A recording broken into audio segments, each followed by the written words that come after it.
The funerals also continue on both sides of the U.S.-Mexico border for the 22 people who were killed in El Paso, Texas. Citizens of both countries were gunned down last Saturday by a 21-year-old who says he was targeting Mexicans.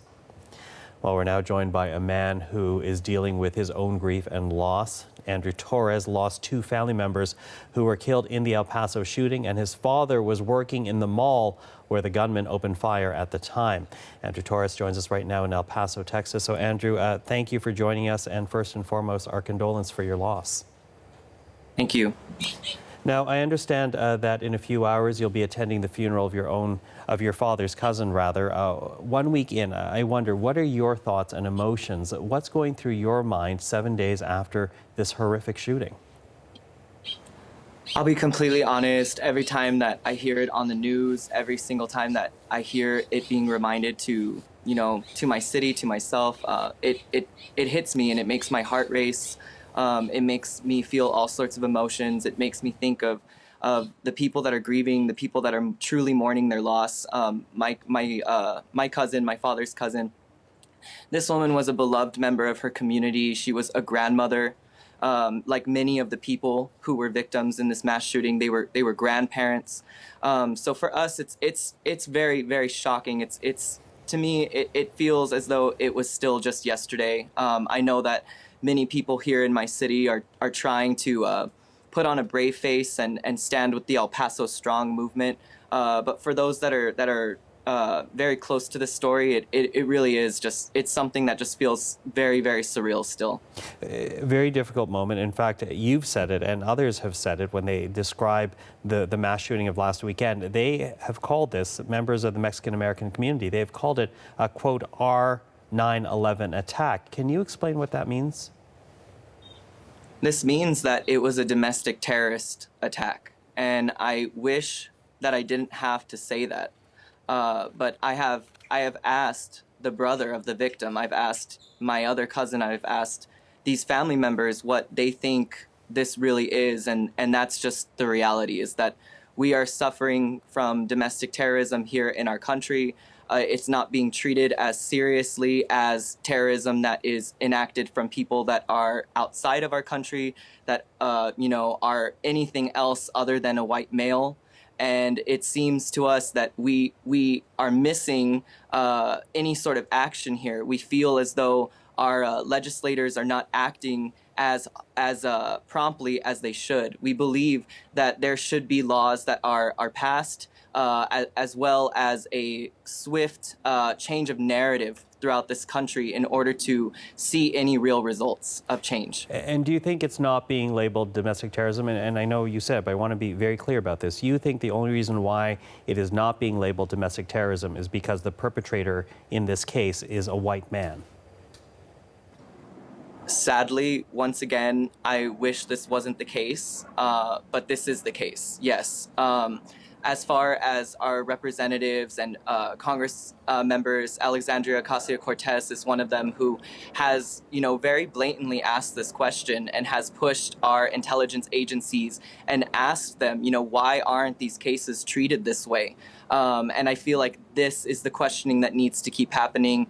You see, Beto O'Rourke, you see Veronica Escobar, you see these people throughout our city and our representatives of our city really just hitting it where it hurts and telling us the truth. Our Sheriff Wiles, he released a statement and he said the first sentence is, this was an Anglo man who came to this community to target Hispanic individuals. And yes, this is not the case for every single gun incident in this country. This isn't the case for every single mass shooting. But this is definitely the case for this one. This is definitely the case for our one specific incident. Now, the U.S. President Donald Trump did make his way to El Paso earlier this week, playing the role of consoler-in-chief. What do you make of his visit? Was that helpful in any way? I don't know if you read, but not one of the victims who's still in the hospital met with him. The only 2 victims that met with him were people that had already been released from the hospital. Anybody who's really still going through this really did not want this visit from the president. in order to even have a picture with the president, you had to sign a photo release. There was more protesters than people that supported him here in the city, and it's not necessarily something that, you know, I'm once again, I wish that I didn't have to say this, but this person did contribute to this problem. So for us as a community, it sent messages throughout the world and throughout the United States that the people that were saying, you know, who says that El Paso doesn't want Donald Trump? Who says that El Paso doesn't want the president to visit these victims? Well, the victims, you know, the actual people that were affected by this, the families that lost family members did not want anything to do with him at the time, because it really is, yes, it's 7 days later, but this is never going to go away. This is a stain on this community. This is a reminder. This is going to be something that will never leave the consciousness of the El Pasoan, much less, you know, the country. This is something that really has impacted us all, and it will forever change us. And you believe the president has contributed to this political climate?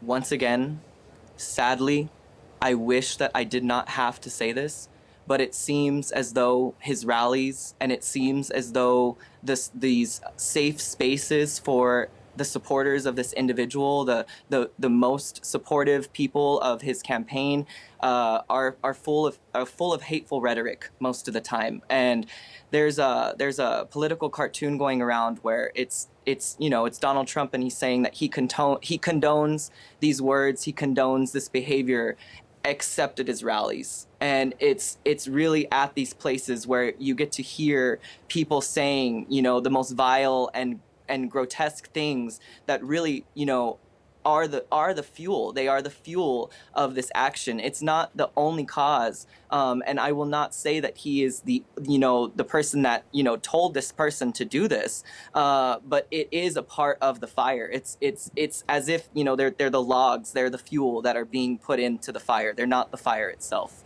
Andrew, again, our condolences for your loss, but thank you for speaking to us today.